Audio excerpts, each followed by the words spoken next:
Dear students, आप सबका एक बार फिर से स्वागत है अपने सीयूईटी प्रोग्राम में, जहाँ पे अपन तैयारी करते हैं सीयूईटी एग्ज़ाम की। सीयूईटी एग्ज़ाम जो कि आपके सपनों को, आपकी मंजिल को आपसे मिलाने का काम करेगा, और उसमें हम करेंगे आपकी सहायता। हम देंगे आपको अपना मार्गदर्शन, क्योंकि जिस अवस्था में आज आप हो उस अवस्था से हम भी गुजरे हैं और हमें अच्छी गाइडेंस मिली। इसके कारण हम बीएचयू और दिल्ली यूनिवर्सिटी जैसी यूनिवर्सिटियों में पढ़ पाए। और मेरा मानना है कि जो बच्चा एक बार अच्छी एजुकेशन प्राप्त कर लेता है उसके लिए आगे की लाइफ बहुत ज़्यादा इजी हो जाती है। वैसे भी बोलते हैं भाग दौड़ भरी जिंदगी है, कंपटीशन इतना है, तो खुद को इस कंपटीशन से बाहर करने का मतलब कि खुद को इस कंपटीशन में सबसे आगे रखने का जो एक उपाय है, जो अगर आप आज सीयूईटी एग्जाम क्लियर कर लेते हो, अच्छी एजुकेशन प्राप्त कर लेते हो, तो ये 100% सत्य बात है कि आप बाकी दुनिया से हमेशा आगे रहेंगे। ठीक है, तो अपन पढ़ रहे हैं ज्योग्राफी, और आज अपन पढ़ेंगे चैप्टर 4, ह्यूमन डेवलपमेंट, मानव विकास। मानव विकास से आप लोग क्या समझते हैं? मानव विकास का मतलब ये है कि जो समाज के अंतिम छोर पे जो व्यक्ति खड़ा है, जो समाज का सबसे हाशिए पे धकेला गया व्यक्ति है, उसके पास भी शिक्षा, स्वास्थ्य जैसी बुनियादी सुविधाएं पहुंच पाए, उसको भी अपने आगे बढ़ने के अवसर प्राप्त हो, उसको अपन बोलते हैं विकास। ओके, तो इसमें जो अपन सबसे पहले चर्चा करेंगे वो करेंगे ग्रोथ एंड डेवलपमेंट, वृद्धि और विकास। वृद्धि क्या है और विकास क्या है, दोनों में क्या अंतर है, क्या समानताएं हैं। तो पहले अपन देख लेते हैं दोनों में क्या समानताएं हैं। तो ग्रोथ यानी वृद्धि and development refers to change over a period of time, समय के संदर्भ में परिवर्तन। मतलब जैसे जैसे समय बढ़ता है वैसे वैसे जो चेंज आता है, वृद्धि और विकास उसी का हिस्सा है। लेकिन इन दोनों में जो अंतर है वो क्या है, तो पहले जो इनकी डेफिनेशन है वो मैं बता देता हूँ, फिर अपन इसको आराम से मैं आपको समझाऊंगा ताकि आपके समझ में आए। Growth quantitative and value natural, समझ गए। वृद्धि मात्रात्मक और मूल्य निरपेक्ष है। It means have a positive और नेगेटिव साइंस, ये धनात्मक और ऋणात्मक हो सकता है। समझ गए आप? मतलब अगर अपनी जीडीपी है वो +2% से बढ़ रही है, वो भी ग्रोथ है, और वो अगर -2% से बढ़ रही है वो भी ग्रोथ है, क्योंकि ये पॉजिटिव और नेगेटिव दोनों हो सकती है, धनात्मक और ऋणात्मक दोनों हो सकती है।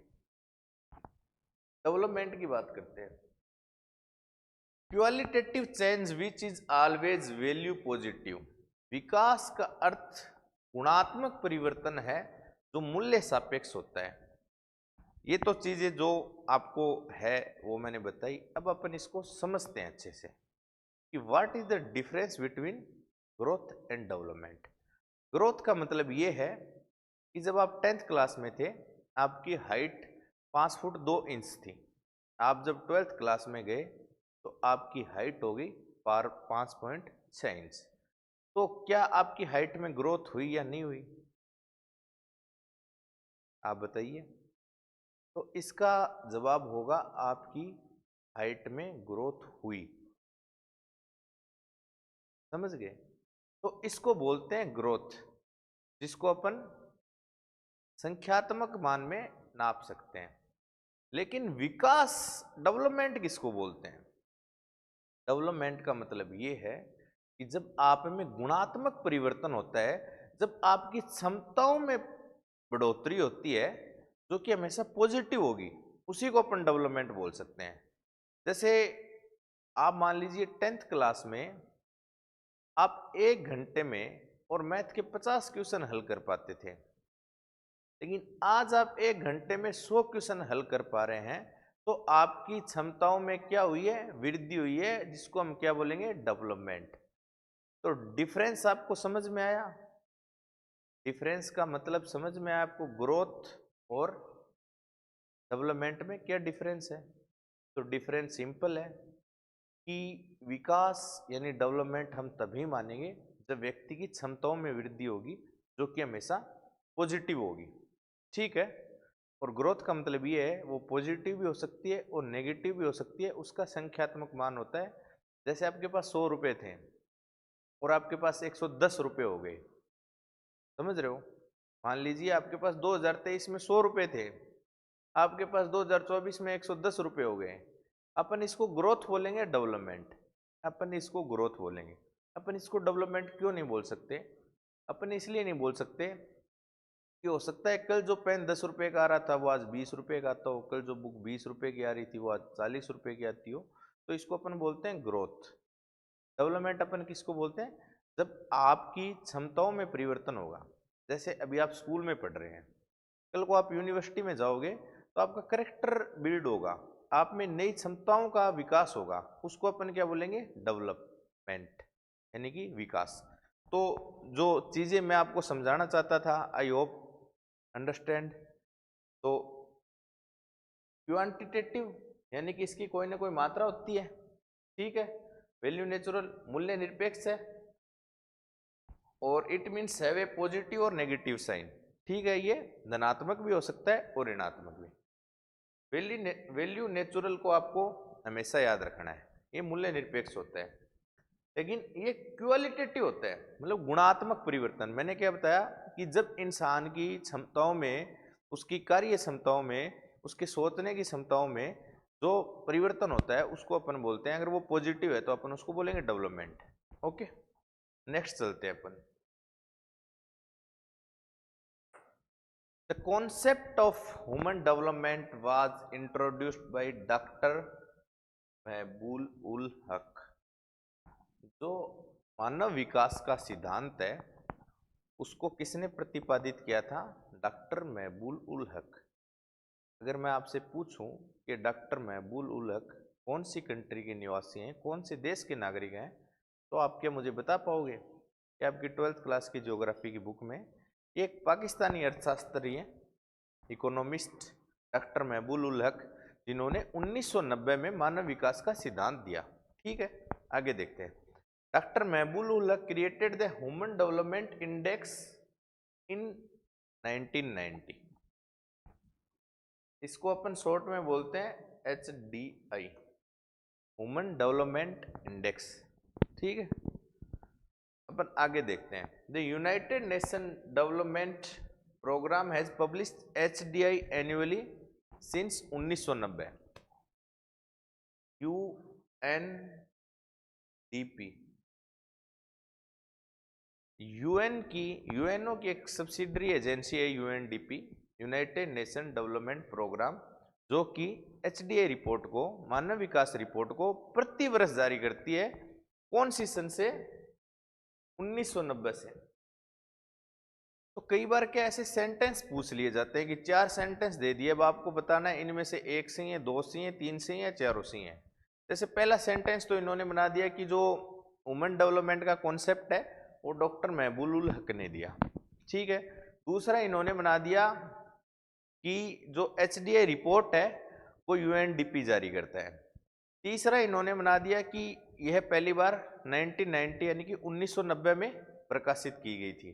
चौथा बना दिया कि ये हर 5 साल में एक बार की जाती है, प्रकाशित की जाती है, हर 5 साल में जारी की जाती है।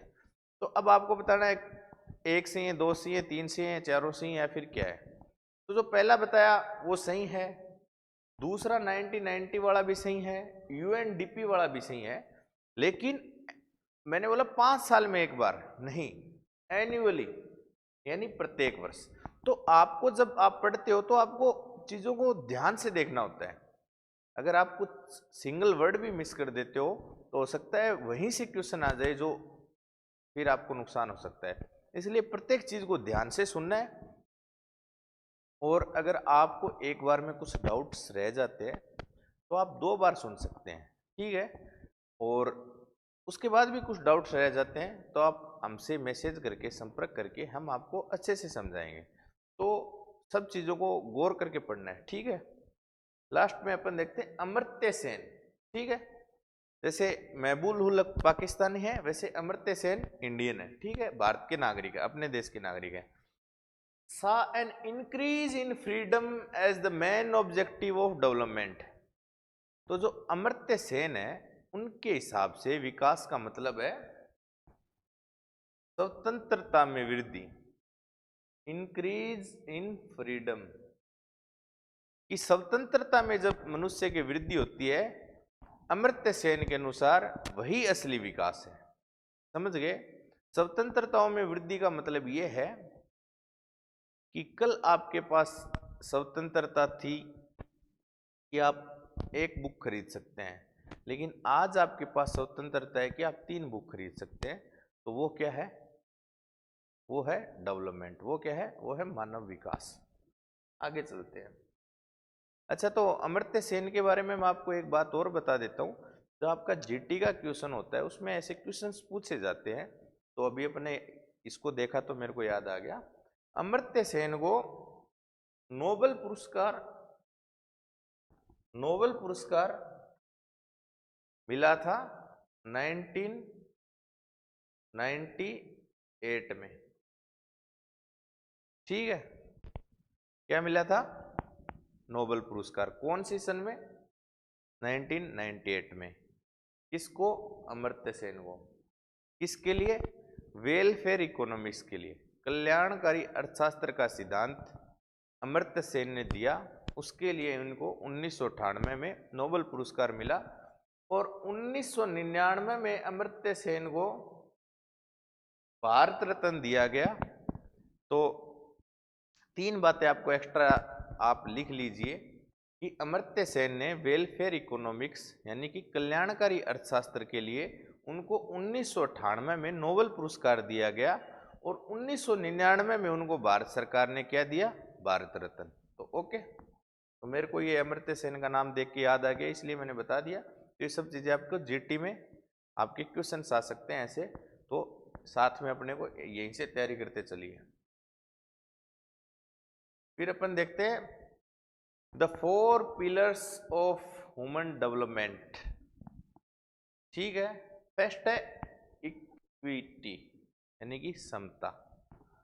Equal access to opportunities available to everybody, व्यक्ति को उपलब्ध अवसरों के लिए समान पहुंच की व्यवस्था। समझ गए? इसका मतलब है मानव विकास तब तक नहीं हो सकता जब एक बच्चे के पास पढ़ने के लिए बुक्स हैं, दूसरे बच्चे के पास पढ़ने के लिए बुक्स नहीं है, तो अपन उसको क्या है? मानव विकास नहीं बोल सकते। संसाधनों तक जो पहुंच है उसके लिए सब में क्या है? समानताएं होनी चाहिए। एक अच्छी यूनिवर्सिटी में पढ़ने के लिए जैसे सबके पास समान अवसर है, सबको सीयूईटी का एग्जाम देना होगा, इसको अपन बोलते हैं ह्यूमन डेवलपमेंट। कैसे? जैसे आपको किसी प्राइवेट यूनिवर्सिटी में जाना है, किसी प्राइवेट यूनिवर्सिटी, अच्छी यूनिवर्सिटी में, तो वहाँ पे 20 लाख रुपए फीस होगी, तो प्रत्येक बच्चा नहीं जा सकता। लेकिन जब आप बात करोगे बीएचयू की, जेएनयू की, तो यहाँ पे क्या है? यहाँ पे एडमिशन लेने के लिए आपको फीस नहीं चाहिए होती है। मात्र 387 रुपये फीस है जेएनयू की, और 500 रुपये फीस है पर ईयर बीएचयू की। समझ रहे हो? तो इसको बोलते हैं अपन समता, इक्विटी। समझ गए कि 2 बच्चे हैं, एक मिडिल क्लास परिवार से आता है, एक हाई सोसाइटी से आता है, दोनों बच्चे इंडिया की टॉप यूनिवर्सिटीज में पढ़ सकते हैं क्योंकि यहाँ पे फीस कम है। तो इसको अपन बोलते हैं मानव डेवलपमेंट। इसीलिए मैं आपको बता रहा हूँ कि अगर आप सीयूईटी का एग्जाम पास करते हो तो इंडिया की सबसे बेहतरीन यूनिवर्सिटीज में आप फ्री में एजुकेशन प्राप्त कर सकते हो। इसके अलावा आप अगर अच्छी स्टडी करते हो तो आईएएस आईपीएस के लिए भी आपका एक बेस तैयार होता है, रिसर्च के लिए आपका बेस तैयार होता है, आप स्कॉलरशिप लेके आउट ऑफ इंडिया में भी पढ़ाई कर सकते हो। इसके अलावा प्लेसमेंट तो है ही। तो समझ गए समता का मतलब क्या है? सबके लिए समान उपलब्धता के लिए समान पहुंच, अवसरों के लिए समान पहुंच। फिर सेकंड हम देखते हैं सस्टेनेबिलिटी, सतत पोषणीयता। Continuity in the availability of opportunity, संसाधनों का इस प्रकार प्रयोग कि आने वाली पीढ़ियां भी इसका लाभ उठा सके। सतत पोषणीयता का क्या मतलब है? इसको आप ऐसे समझ सकते हो कि आज हमारे पास कोई रिसोर्स है, जैसे आज अपने पास जल है, जैसे आज अपने पास बिजली है, ठीक है, अपन उनका यूज कर रहे हैं, तो अपने को उनका यूज इस टाइप से करना है कि जो अपनी आने वाली पीढ़ियां होंगी वो भी उनका उसी प्रकार से यूज कर सके जिस प्रकार से हम कर रहे हैं। अगर हम आज पूरे जल को बर्बाद कर देंगे तो हमारी आने वाली पीढ़ियां क्या करेंगी। तो जो ज्योग्राफी है वो एक विद्यार्थी को, मैंने आपको स्टार्टिंग में बताया था कि एक विद्यार्थी का सबसे अच्छा गुण होता है उसे चिंतनशील होना चाहिए, उसको विचार करना चाहिए, उसको हर चीज के बारे में सोचना चाहिए। तो यहाँ पे आप जो देख रहे हो तत्पोषणीयता, सस्टेनेबिलिटी, इसका मतलब यही है कि संसाधनों का इस प्रकार प्रयोग करें, रिसोर्सेज का इस प्रकार यूज करें कि जो आने वाला समय है, जो आने वाले पीढ़ी आएंगी, उनके लिए वो चीजें उसी अवस्था में उपलब्ध हों। प्रोडक्टिविटी, उत्पादकता, human work is enriched by building capability in pupil effort to increase their knowledge or provide better health facilities। समझ रहे हैं? जैसे एक व्यक्ति की उत्पादकता बढ़ानी है तो उसके लिए सबसे ज्यादा क्या आवश्यक है? सबसे ज्यादा आवश्यक है एजुकेशन, हेल्थ। तो उत्पादकता बढ़ाने के लिए अपने को क्या करना पड़ेगा? जैसे एक विद्यार्थी है, वो 2 घंटे पढ़ रहा है, उसकी तबीयत खराब हो गई, वो 1 घंटे ही पढ़ पाएगा। ठीक है। एक विद्यार्थी है जो अच्छी जगह पढ़ना चाह रहा है, लेकिन उसका गांव दूर है स्कूल से और उसके पास इतने रिसोर्सेज नहीं है कि वो स्कूल तक जा पाए, तो क्या होगा? उसकी उत्पादकता कम होगी। तो अपने को उसकी उत्पादकता बढ़ाने के लिए क्या करना पड़ेगा? जो बेसिक स्ट्रक्चर है उसका डेवलपमेंट करना पड़ेगा, रोड ट्रांसपोर्टेशन बनाना पड़ेगा, अच्छी हेल्थ सुविधाएं देनी पड़ेगी, अच्छी एजुकेशन देनी पड़ेगी। तो प्रोडक्टिविटी का मतलब समझ गए? ह्यूमन वर्क, ठीक है, enriched by building capabilities in people, effort to increase their knowledge, उनका ज्ञान में वृद्धि होनी चाहिए, और प्रोवाइड बेटर हेल्थ फैसिलिटीज। समझ गए आप? उत्पादकता का मतलब यही है कि जब एक व्यक्ति को अच्छी सुविधाएं और अच्छी एजुकेशन मिलेगी तो उसकी काम करने की शक्ति बढ़ेगी और उसकी काम करने की उत्पादकता बढ़ेगी। उसी को अपन बोलते हैं प्रोडक्टिविटी। लास्ट है एम्पावरमेंट, यानी कि सशक्तिकरण। To have the power of make choice. सशक्तिकरण किसको बोलते हैं? जब आपके पास चॉइस हो, जब आपके पास चूज करने की चॉइस हो, अपन उसको बोलते हैं एम्पावरमेंट। एम्पावरमेंट का मतलब यही है कि आप अपनी इच्छा के अनुसार आपको चीजें चुनने की छूट हो, आपके पास इतने संसाधन हो। समझ रहे हैं? तो इसको बोलते हैं एम्पावरमेंट। एम्पावरमेंट कैसे आएगी? एक व्यक्ति का सशक्तिकरण, उसका एम्पावरमेंट कैसे होगा? तो उसका एक ही वे है, वो है अच्छी शिक्षा। समझ रहे? शिक्षा क्या है कि जैसे बोलते हैं कि विद्या से बड़ा कोई दान नहीं है, और शिक्षा कभी बांटी नहीं जाती। जैसे आपने गांव में सुना होगा कि माता पिता बोलते हैं कि बेटा पढ़ लो, कि जो आपकी जमीन है, जो आपकी धन दौलत है, वो सब बट जाएगा। 3 भाई है तो तीनों में, 4 है तो चारों में, लेकिन जो आपने पढ़ा है वो आपके पास ही रहेगा। और शिक्षा एक ऐसा तरीका है जिससे अपनी क्या है, एम्पावरमेंट होगी। क्योंकि अपन अच्छी शिक्षा लेके अपने को अच्छे रोजगार के अवसर उपलब्ध होंगे, और जब अपने पास अच्छे रोजगार के अवसर उपलब्ध होंगे तो अपने पास पावर होगी टू मेक चॉइस। चॉइस करने की आज़ादी होगी अपने पास। इसी को तो एम्पावरमेंट बोलते हैं। तो अपन ने 4 पिलर देख लिए, चारों में कहीं ना कहीं आपको एक चीज समझ में आई होगी कि जो एजुकेशन है वो बहुत ज़्यादा इंपॉर्टेंट है। और एजुकेशन में भी मैं अगर आपको बोलूं तो smart education, top education, quality education आवश्यक है। तो क्वालिटी एजुकेशन के लिए आपको क्या करना पड़ता है कि आपको अच्छी जगह, अच्छे विश्वविद्यालयों में पढ़ना होता है। उसके लिए सीयूईटी एग्जाम होता है। अपन आगे देखते हैं। मैं आपको बार बार ये चीज़ें क्यों बताता हूँ? क्योंकि जो एक 12th का बच्चा होता है ना, वो एक कच्चा घड़ा होता है। अब उस कच्चे घड़े को कोई भी रूप दे दो, अगर आज आपको अच्छी गाइडेंस मिल गई तो आपकी लाइफ में आगे दिक्कत नहीं होगी। लेकिन अगर आज आपको अच्छी गाइडेंस नहीं मिली तो आपका पूरा जीवन संघर्ष में गुजर जाएगा, आपको सफलता मिलना बहुत मुश्किल होगा। लेकिन ये सबसे क्रूशियल टाइम है इस समय बच्चा स्कूल को छोड़ के कॉलेज में जाता है और उसको एक नई लाइफ स्टार्ट करनी होती है, उसकी एक नई जर्नी शुरू होती है। उस नई जर्नी शुरू करने के समय उसमें बहुत सारी बाधाएं आती हैं।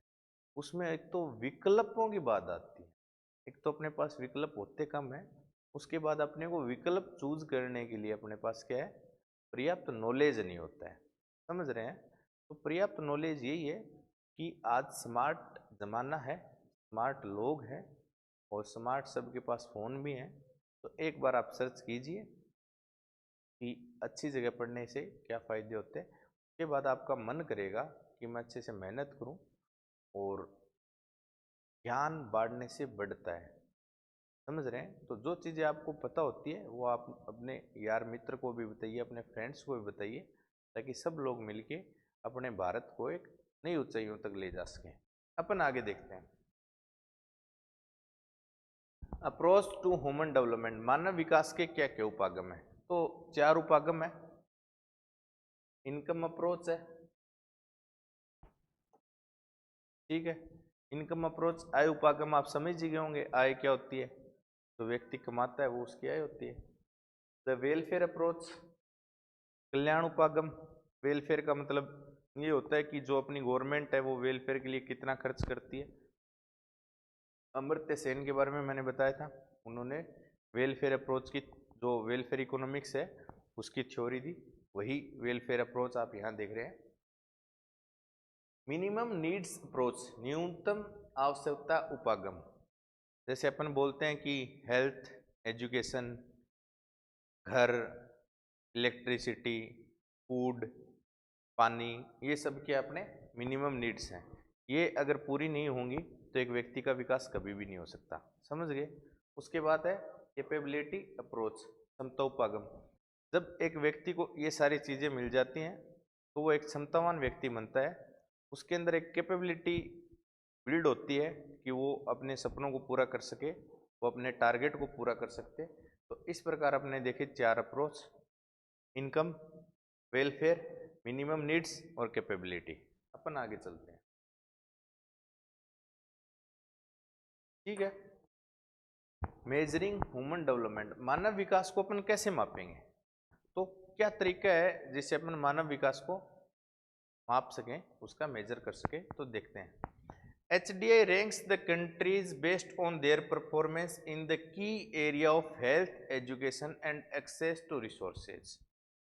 तो जो ह्यूमन डेवलपमेंट इंडेक्स जो UNDP जारी करता है, उसको जारी करने के लिए उनके पास क्या क्या तरीके होते हैं, किन चीज़ों को वो आधार बना के अपनी मानव विकास रिपोर्ट तैयार करते हैं, तो अपन देखते हैं। इसमें इन्होंने बताया की एरियाज ऑफ 3 चीज़ें बताई हैं। फर्स्ट हेल्थ है, सेकंड एजुकेशन है और तीसरी है एक्सेस टू रिसोर्सेज। और जो HDI रिपोर्ट आती है उसका स्कोर हमेशा 0 से 1 के बीच में रहता है। जिसका स्कोर 1 के जितना नजदीक है उसका मानव विकास उतना अधिक है, और जिसका 0 के जितना नजदीक है उसका मानव विकास उतना ही कम है। समझ रहे हैं आप मेरी बात? कि जिसका जैसे किसी का 0.808 है उसका मतलब गुड है, और किसी का मान लो 0.263 है तो उसका क्या है, बहुत ज़्यादा कम है। समझ गए? तो HDI को 0 से 1 के बीच में मापा जाता है। और जो मापने के तरीके हैं, किन चीज़ों को आधार बना के मापा जाता है, वो मैं आपको बता देता हूँ। फर्स्ट है हेल्थ। तो हेल्थ से हम क्या आइडिया लगाएं, हेल्थ को अपन कैसे मेजर कर सकते हैं? तो life expectancy at the birth, मतलब कि जो व्यक्ति की जीवन जीने की जो संभावनाएं होती हैं उसको अपन बोलते हैं लाइफ एक्सपेक्टेंसी। मतलब जब एक बच्चा जन्म लेता है तो अपन एक अनुमान लगाते हैं कि ये बच्चा कितनी साल जिएगा। इसका मतलब ये है कि कोई भी एक कंट्री है उसकी औसत आयु कितनी है, ठीक है। उसके आधार पर अपन हेल्थ फैसिलिटीज का अंदाजा लगाते हैं। जैसे मान लो किसी देश में अगर लाइफ एक्सपेक्टेंसी 70 है, 70 वर्ष है, और किसी में 50 वर्ष है, ठीक है, और किसी में मान लो ये 90 वर्ष है, तो क्या समझ में आ रहा है आप लोगों को? जहाँ 90 वर्ष है मतलब यहाँ पे हेल्थ के ऊपर बहुत ज़्यादा इन्वेस्टमेंट किया गया है और यहाँ पे हेल्थ फैसिलिटीज बहुत ज़्यादा अच्छी अवस्था में उपलब्ध हैं। अगर किसी देश की लाइफ एक्सपेक्टेंसी 70 वर्ष है, इसका मतलब यहाँ पे हेल्थ पे काम तो हुआ है, यहाँ पे स्वास्थ्य सुविधाएं अच्छी है, लेकिन इतनी भी ज़्यादा अच्छी नहीं है। अपन इसको मिडल में रख सकते हैं। और अगर किसी देश की लाइफ एक्सपेक्टेंसी जीवन प्रत्याशा अगर 50 वर्षीय है, तो अपन ये बोल सकते हैं कि उस देश में हेल्थ की जो इशू है, जो हेल्थ प्रॉब्लम्स हैं वो ज़्यादा है और हेल्थ के लिए स्वास्थ्य सुविधाएं हैं वो बहुत ज़्यादा कम है। तो समझ में आया मेरे बात कि जो 3 एरिया होते हैं जिसके आधार पर अपन ह्यूमन डेवलपमेंट को मापते हैं, उसमें से फर्स्ट है हेल्थ, और हेल्थ से हम लेते हैं लाइफ एक्सपेक्टेंसी को, जो कि मैंने आपको यहाँ पे बताया। फिर देखते हैं अपन सेकंड पे है education, adult literacy rate and the gross enrolment ratio, प्रौढ़ साक्षरता दर और सकल नामांकन अनुपात। तो मानव विकास को मापने के लिए पहला अपन ने देख लिया हेल्थ, दूसरा अपन देख रहे हैं एजुकेशन की जो अडल्ट लिटरेसी रेट है उसके आधार पर अपन देखते हैं। अगर मान लो किसी देश में अडल्ट लिटरेसी रेट 85% है, किसी देश में 70% है और किसी देश में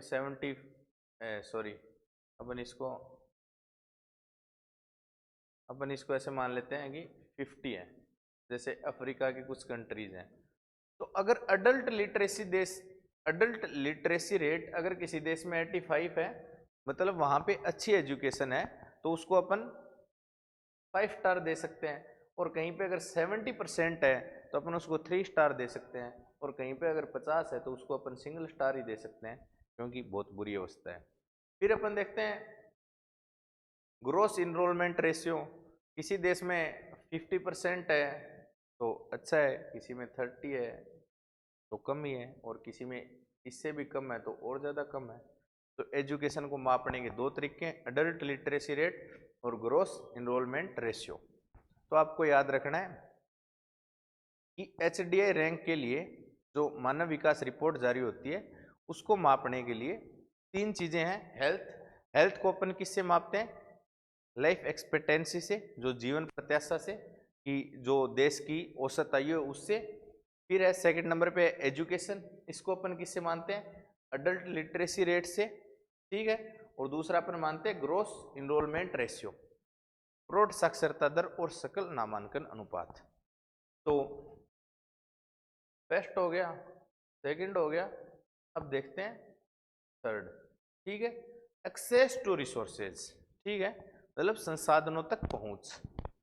purchasing power, access to resource का मतलब अपन किससे लगाएंगे? परचेजिंग पावर, जो कि US डॉलर में होती है। मान लो किसी देश की परचेजिंग पावर पर व्यक्ति, या फिर ऐसे बोल सकते कि $10 है, किसी की $100 है, किसी की $1000 है। तो जिसकी $1000 है, नॉर्मल बात है, उसका मानव विकास का स्तर ज़्यादा ऊंचा मिलेगा। जिसकी $10 है उसका मानव विकास का स्तर अत्यधिक निम्न होगा। तो कुल मिला के जो बात समझने वाली है यहाँ पे वो ये है कि जो ह्यूमन डेवलपमेंट रिपोर्ट तैयार की जाती है उसके लिए 3 चीज़ों को आधार बनाया गया है। पहले नंबर पे है हेल्थ, दूसरे नंबर पे है एजुकेशन और तीसरे नंबर पे है एक्सेस टू रिसोर्सेज। हेल्थ का मतलब लाइफ एक्सपेक्टेंसी से, यानी कि जीवन प्रत्याशा से। एजुकेशन का मतलब अडल्ट लिटरेसी रेट और ग्रोस इनरोलमेंट से। और तीसरा जो मैंने बताया एक्सेस टू रिसोर्सेज, इसका मतलब होता है परचेजिंग पावर से, कि आपके पास कितनी पूंजी है, आप कितनी पूंजी को खरीद में लगा सकते हैं।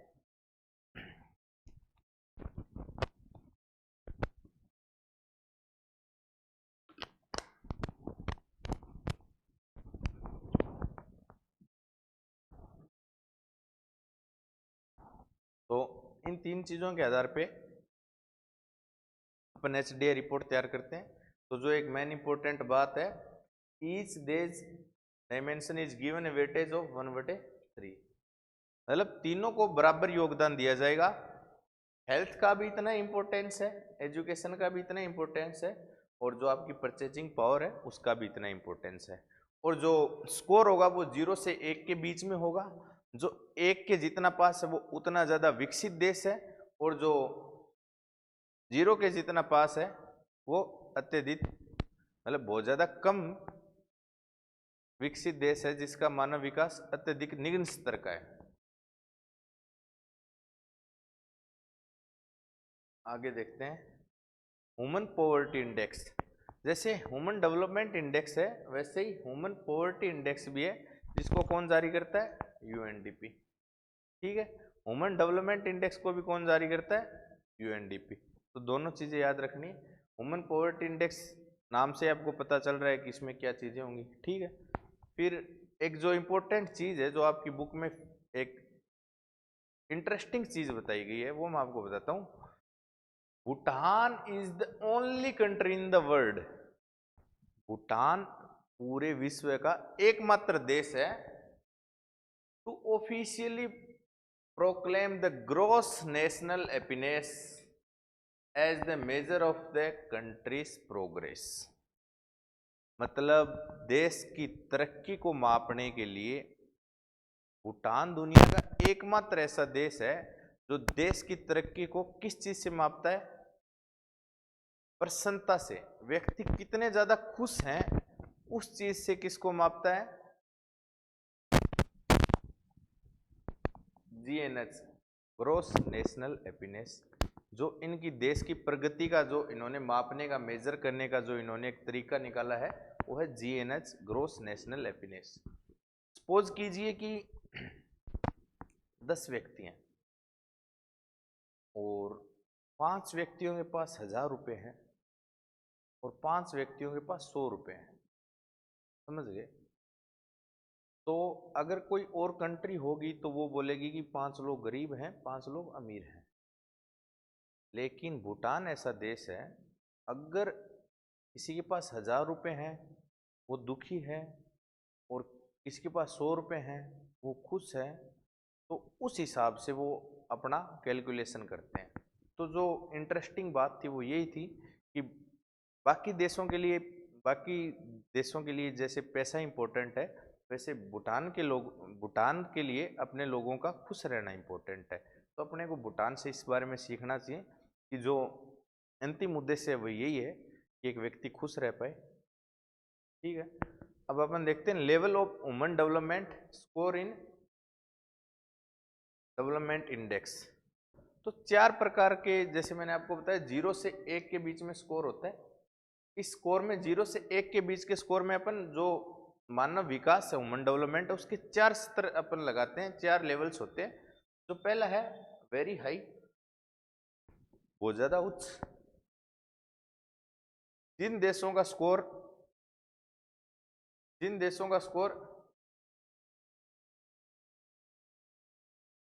0.800 से ज्यादा है उनको वेरी हाई में अपन काउंट करते हैं। फिर सेकंड नंबर पे है हाई, जिनका स्कोर 0.700 से 0.799 तक है। फिर तीसरा है मीडियम, जिसको अपन बोलते हैं 550 से 0.699 तक। और जो चौथा है वो है लो, बिलो 0.549।